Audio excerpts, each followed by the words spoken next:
President Trump is in Qatar today after meeting with Syria's new interim leader. And a new book alleges a cover-up by former President Joe Biden's staff about the decline in his health while he was in office. Good morning. I'm Corva Coleman from NPR News, and here are today's top stories. President Trump has arrived in Qatar, the next stop on his Mideast trip.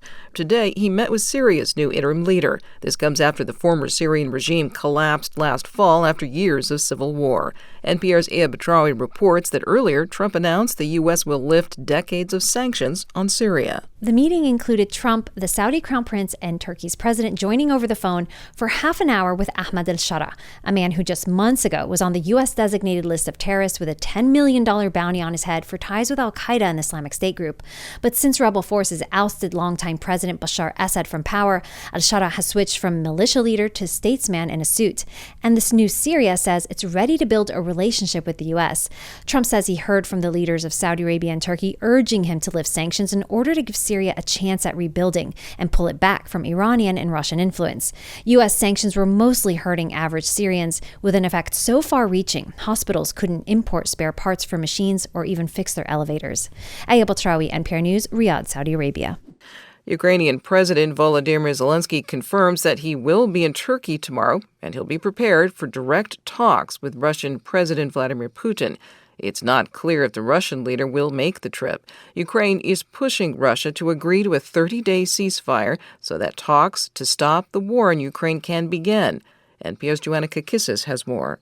Speaking to reporters in Kyiv, Zelenskyy said that if Putin does not show up in Turkey, it will send a clear signal. Russia is not ready for any kind of negotiation. Zelenskyy says he will be in Turkey's capital, Ankara, with Turkish President Recep Tayyip Erdogan and would move to Istanbul if Putin insists on meeting there. If Putin makes this step and says he's ready for a ceasefire, Zelenskyy said, then this opens the way to discussions on ending the war. Joanna Kakissis, NPR News, Kyiv. President Trump says that Secretary of State Marco Rubio will attend tomorrow's talks in Turkey. House Republicans are pushing to finish work on an enormous budget bill. They're seeking to slash $1.5 trillion in savings or cuts. Some conservative Republicans say cutting Medicaid would help achieve this. They're also looking at shifting some funding for food assistance from the federal government to the states. House Democratic leader Hakeem Jeffries says most of the benefits of the budget restructuring will go to the wealthiest 1% of Americans. And they want to pay for it by sticking us with additional debt, trillions of dollars, and by enacting the largest health care cut in American history, along with the largest cut to food assistance in American history. But Senate Majority Leader John Thune says Republicans in his chamber are willing to work with a new House budget. And when it comes over here, we will be prepared for various contingencies, obviously one of which could be taking up the House bill and then offering a Senate substitute. House Republicans hope to pass the budget bill by Memorial Day.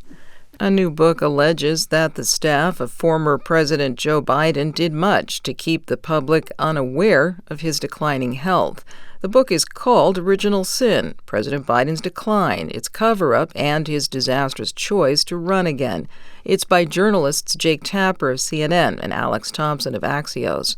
Democratic political consultant David Axelrod said that former President Biden's recent public appearances do not help Biden's view that President Trump is not the right leader for America. If he's concerned about President Trump and some of the things that President Trump is doing, then he should want the Democratic Party to be in a position to move on and do well in the midterm elections. Him being out there does not serve that purpose. I think he's doing himself a disservice, and I think he continues to do the party and the country a disservice. Axelrod spoke to NPR's Morning Edition. A Biden spokesperson said that Biden's office did not review the book and was not contacted for fact checks. The statement went on to say they, quote, continue to await anything that shows where Joe Biden had to make a presidential decision or where national security was threatened or where he was unable to do his job. In fact, the evidence points to the opposite. He was an effective president. A Los Angeles judge has resentenced the Menendez brothers to 50 years to life in prison. They were originally given life terms for the murders of their parents. From LAist News, Frank Stoltz reports this could create a way for them to be released on parole. In resentencing Eric and Lyle Menendez, Los Angeles Superior Court Judge Michael Jessic said the two had done amazing work behind bars, rehabilitating themselves and helping others. The brothers were sentenced to life without the possibility of parole for the shotgun murders of their parents in their Beverly Hills mansion in 1989. The new sentence makes them immediately eligible for parole. Both brothers addressed the court, with the now 57-year-old Lyle Menendez alluding to the alleged sexual abuse the two suffered at the hands of their father, but saying there was no excuse for the killings. For NPR News, I'm Frank Stoltz in Los Angeles. There are continued concerns about air traffic control issues at Newark Liberty International Airport. NPR's Joe Hernandez reports that on Monday night, the radar facility that serves the New Jersey airport only had 3 air traffic controllers on duty. The FAA confirmed that at least 3 controllers were scheduled each hour at the Philadelphia radar facility that directs traffic in Newark's airspace. The New York Times said an agreement between the FAA and the Air Traffic Controllers Union dictates that 14 controllers should have been working during most of that time. Neither the FAA nor the union responded to questions about that agreement. Delays and cancellations have plagued Newark's airport in recent weeks due to staffing shortages, technical problems, and runway construction. Transportation Secretary Sean Duffy announced a plan last week to overhaul the National Air Traffic Control System, which some estimates say could cost billions. Joe Hernandez, NPR News. After being banned for life, the late Pete Rose and shoeless Joe Jackson could finally be headed for baseball's Hall of Fame. Major League Baseball has reinstated those 2 players, along with more than a dozen others. As NPR's Becky Sullivan reports, most had been involved in gambling or game fixing. Commissioner Rob Manfred decided to posthumously reinstate them, saying players who have died are no longer a threat to the integrity of the game. Pete Rose is the Major League's all-time hits leader. He was permanently banned in 1989 after revelations that he had bet on dozens of Cincinnati Reds games and hundreds of other MLB games while he was the Reds manager. Rose died last fall after years of petitioning baseball officials to be reinstated. The other major Hall of Fame possibility is shoeless Joe Jackson, who was among the best in baseball during his prime. He was one of 8 Chicago White Sox banned for allegedly taking bribes from gamblers to throw the 1919 World Series. Becky Sullivan, NPR News. Federal scientists say that last month was the second warmest April on record. NPR's Lauren Summer reports that continues a trend of near-record temperatures. April was 2.2 degrees Fahrenheit hotter than average globally, compared to records going back to 1850.